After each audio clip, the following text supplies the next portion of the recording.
Can you believe it guys, म त भर्मन्ट फ्रीमा घुमेर आएँ।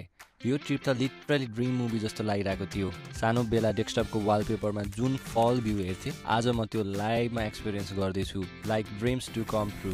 भर्मन्ट चाहिँ नर्थ इस्टर्न युएसमा पर्छ र यो प्लेस चाहिँ फल सिजनमा एकदम म्याजिकल हुन्छ। सिनिक ड्राइभ्स, कलरफुल ट्रिज, काम रोड्स, प्योर पिस भाइब्स अनि मेपल सिरप र चिज त यो प्लेसको आइडेन्टिटी नै हो। No wonder it's one of the most photographed fall destination in the world. हामी चाहिँ बिहान 6 बजे निस्क्यौँ, घरबाटै खानेकुराहरू प्याक गरेका थियौँ अनि बाटोमा ग्यास हाल्यौँ अनि एयर प्रेसर चेक गऱ्यौँ, आइस ब्याग किन्यौँ कुलरको लागि अनि म भने राम राम जप्दै गन्तव्यतिर लाग्यौँ। सिनेरी हेर्दै हेर्दै यस्तो रिफ्रेस भयो मेरो मुड।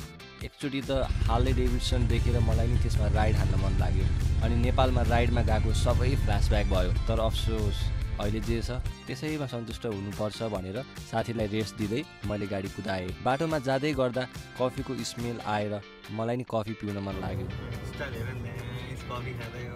कफी पिउँदा यस्तो खुसी हुने साथी धन्न पाएको रहेछु। त्यसपछि एउटा ब्युटिफुल स्पोटमा रोकेर नेचरलाई इन्जोय गरेँ अनि मेरो मुड नै काम, सफ्ट अनि फ्रेस बनाइदियो।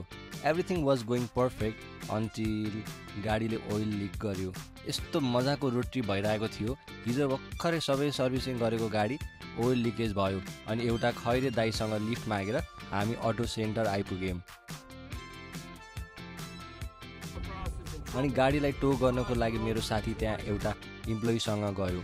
गाडी लिएर आएर बन्दै थियो अनि मलाई यस्तो साह्रो भोक लाग्यो। आफू त चटपटे भनेपछि हुरुक्कै हुने मान्छे। खाएर हामी फेरि हाम्रो आफ्नो ट्रिप कन्टिन्यू गऱ्यौँ। फाइनली हामी आरभी क्याम्पर भ्यानमा पुग्यौँ। प्रिपरेसन गरेर ल्याएको चना, आलु, अचार अनि भुजिया खाएर सुत्यौँ। मेरो फर्स्ट टाइम आरभीमा बसेको एक्सपिरियन्स एकदम रमाइलो भयो। सानैदेखि ब्रेकिङ ब्याडको सिरिज हेरेर मलाई साह्रै क्युरियस हुन्थ्यो यता बस्न। एकदमै कजी थियो, सबै कुरा एभाइलेबल र सजिलो पनि। दुईटा बिरालोहरू खेलिरहेको थिए र म पनि पुरै नेचरलाई इन्जोय गर्दै थिएँ। त्यसपछि मनोकामनाको केबल कारको भाइब्स लिँदै स्टोवीको केबल कारमा चढेर माथि गयौँ। मिठो हावा, सफ्ट लाइट अनि हट फुल डिलाइट। जता गए पनि नेपाल ठाउँसँगै कनेक्ट गराउन मन लाग्छ। आखिर मेरो मन त नेपाली नै हो।